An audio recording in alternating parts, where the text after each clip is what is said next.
Hello everyone, I'm Love here, back again with another video, and in today's video I'm playing the Watcher of Realms. It's basically a tower defense game, which is one of the genres of game that I like to play when I was young.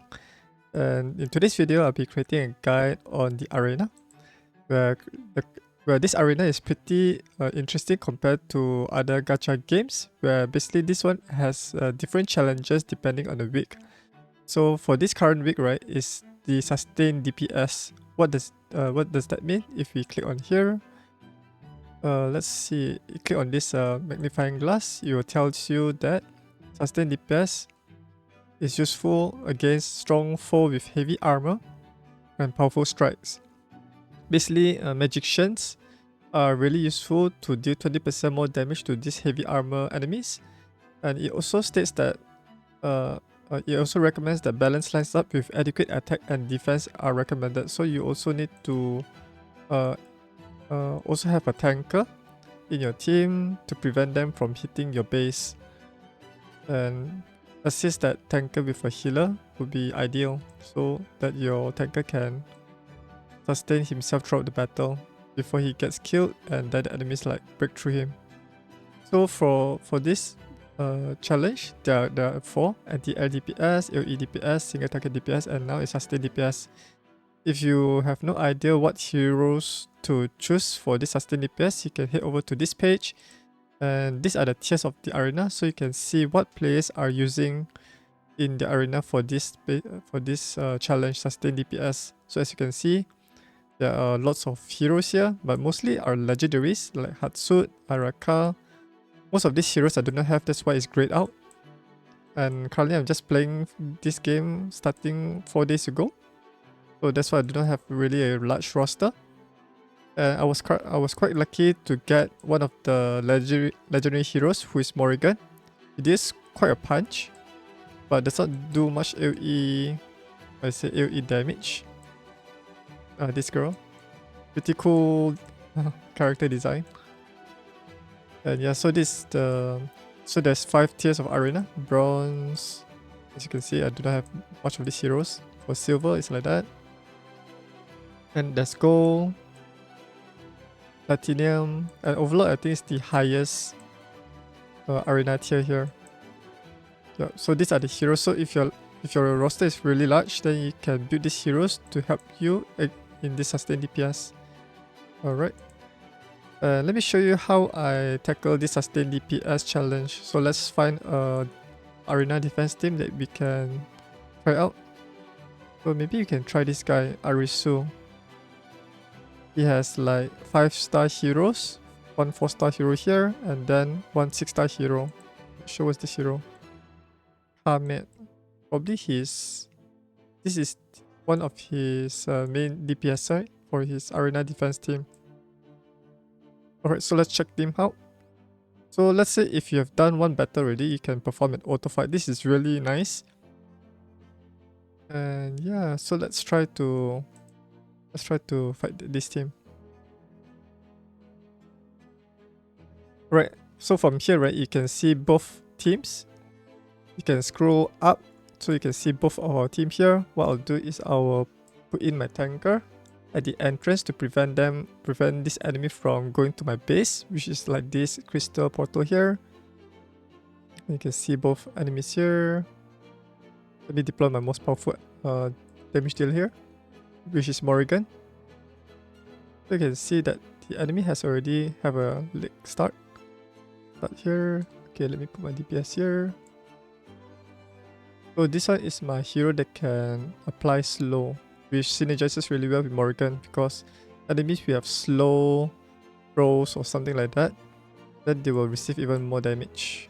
Alright, so as you can see, my tanker is badly injured, so I need to bring in my healer here to sustain him. And also you can activate this skill. You need to remember to activate the skills, otherwise you'll lose out a lot of damage. It seems like I managed to win the second round. So the strategy here is to put your tanker at this corner to prevent these enemies from bypassing your tanker to defeat them. So now you can put this on auto battle now.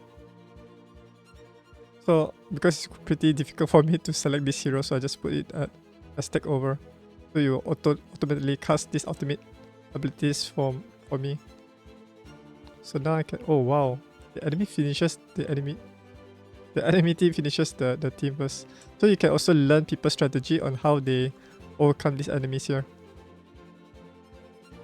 So let's say if your team loses this round, basically this battle, then you can learn from them on how they tackle these enemies. Seems like, oh, so as you can see, right, these enemies can bypass their tanker, and once they bypass, right, their range attackers are not able to clear these enemies in this box. Because I think, wait, let me put into one speed. Let me check their area of attack, so they can attack this area. They attack this area. So their main strategy is to defeat the enemies quickly by having the tanker at the front line as high as possible. But this one really works really well if the enemy's defense is pretty low. But for really high defensive heroes, it'll be quite difficult, especially the ones that can go around the tanker here. Alright, so let's see both team sides. It's pretty hard to see both sides. Okay, I managed to take one of the enemies down to like really low health. There's one more left here. And they deal a lot of damage, man.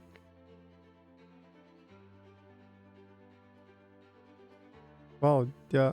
So they fare really well against enemies who is slow and does not go around their defense. That's how they win these enemies. This guy, why does he deal so much damage? I'm pretty new to these heroes, so I need to learn them. Oh, this is Salazar. I heard that Salazar is really good because he applies bleed. He becomes immune to all damage from. Okay, maybe I need to read all of their skills. Okay, so they have one healer here and one archer here. But mainly I think their bleed damage is the one that deals the most damage here, is it? Holy cow. Look at that. Just knock out their tanker there.